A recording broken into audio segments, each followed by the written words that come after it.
Israel melancarkan serangan ke atas Iran dengan Keselamatan rantau Asia Barat bertambah meruncing susulan serangan mengejut Israel dan Amerika Syarikat ke atas menggemparkan Iran. tengah bandar Tehran selepas Amerika Syarikat dan Israel.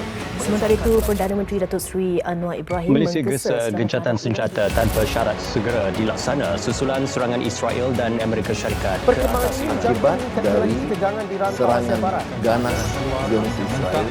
Walau cerita sekiranya Amerika Syarikat dan ditutup dan semua kapal yang bergerak dari atau ke pelabuhan. Perdana Menteri mengarahkan kita bekerja sekarang dalam keadaan krisis.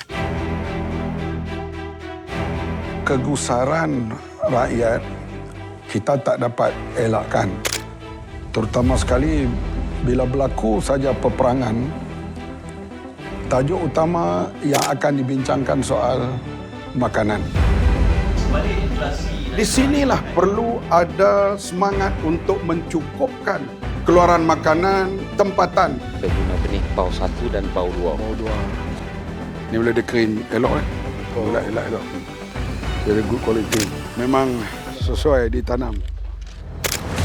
Buat apa tanam bawang import lebih murah?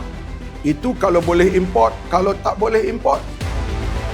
Majlis Tindakan Ekonomi Negara sentiasa bersidang dan bila ianya perlu dipanggil oleh Perdana Menteri. Minggu ini saja Perdana Menteri mempengerusikan beberapa mesyuarat. Hal sekuriti makanan ini diperbincangkan secara mendalam oleh beberapa kementerian.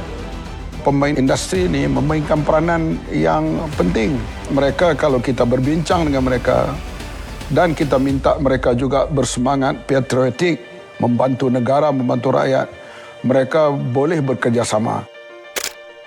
Kita kena usaha. Cuma sekali saya sebut lagi, beras mesti kita wajib kena berada di tahap 70-80% untuk sekuriti makanan pada masa depan. Yang ini kena sokongan terutama sekali daripada kerajaan negeri. Tanah terbiar ini banyak perkara lah, di antaranya pembangunan. Anak-anak muda banyak pergi bekerja di bandar dan ibu bapa mereka barangkali dah penuaan, maka sawah dibiarkan tertinggal begitu.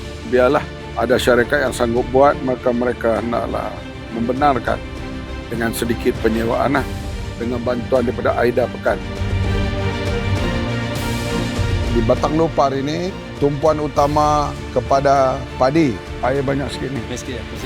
Saya amat menekankan soal padi beras ini kerana kita tahu ia adalah satu makanan ruji bagi rakyat Malaysia. Sekarang kita lihatlah bila berlaku peperangan di mana tempat, maka ia dibimbangi rantaian bekalan makanan. Oleh itu kita mesti berusaha berada di peringkat 80% SSR di negara kita.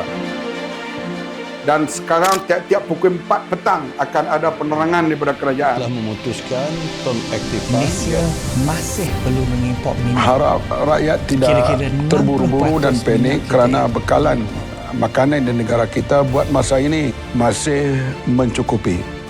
Sebarang pengumuman nak dibuat mesti kita lihat kepadanan ekonomi negara kita, suplai minyak dan sebagainya. Dan insya-Allah kita akan umum satu demi satu mengikut masa terus masa. Kira-kira 5,000 Kita mengharapkan peperangan itu dapat ditamatkan dengan segera, insya-Allah.